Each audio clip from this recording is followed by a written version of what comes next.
कैसे हो? मेरा न्यू वीडियो में आप लोग का वेलकम है। फिर एक धमाका संग लेके आ चुका हूँ आप लोग के बीच में। जो भाई मेरे गाना को सुनते हो तो लाइक करे, कमेंट करे, शेयर करना भूले।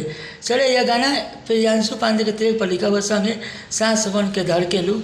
उसी ट्रैक पर यह लिखा हुआ सॉन्ग है। आप लोग गाना को सुनिए लाइन बाय लाइन, और भाई के चैनल को सब्सक्राइब करें, लाइक करें, कमेंट करना भूले। चलिए आप लोग इस गाना को सुनाते हैं।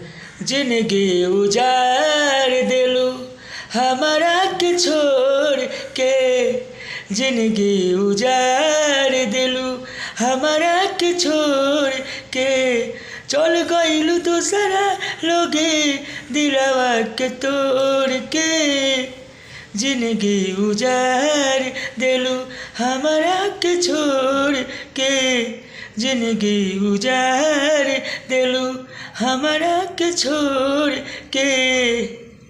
यह प्रियांशु पांडे के ट्रैक पर लिखा हुआ सॉन्ग है। यह मुखरा है, सांस बन के। उसी नया आज गाना है उसी गाना पर। चलिए अंतरा सुनाते हैं। अंतरा सुनिए, मस्त लगे तो भाई के चैनल को सब्सक्राइब करें, लाइक करें, कमेंट करना बोले। चलिए। अखिया के सामने हमारा कोइलू तू शादी हो, एने हमारे जान तू कोइलू बर्बादी हो। यहाँ अंतरा तू है, अंतरा वन है, यहाँ दो बगन है।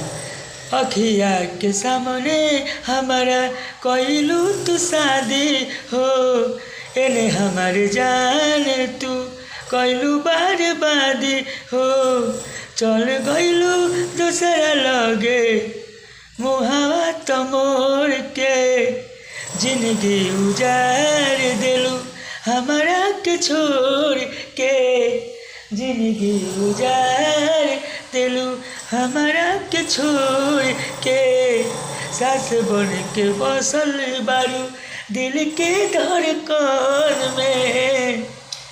यह अंतरा वन है, यह मुखरा है। इस गाना को ट्रैक बनवा के गा सकते हो फ्री में। और चलिए अंतरा तू सुनाते हैं।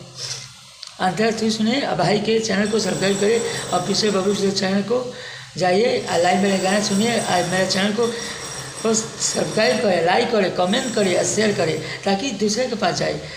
चलिए अंतरा तू सुनाते हैं। बबलू बिजोड़ के गइलू जान रुआई के, जाई जाके जिया तारू रोहित के आजमाई के। यहाँ दो बगन है।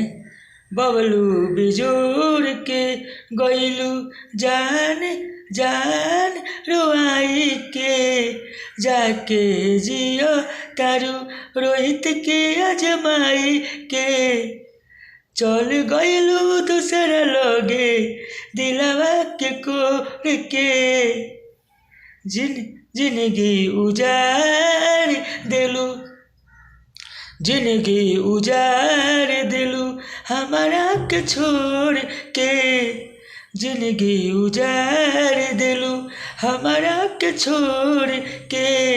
चलिए अगले वीडियो में आप लोग का वेलकम रहेगा। फिर धमाका संग लेके आऊँगा आप लोग के बीच में, अब धूल के संग में। चलिए।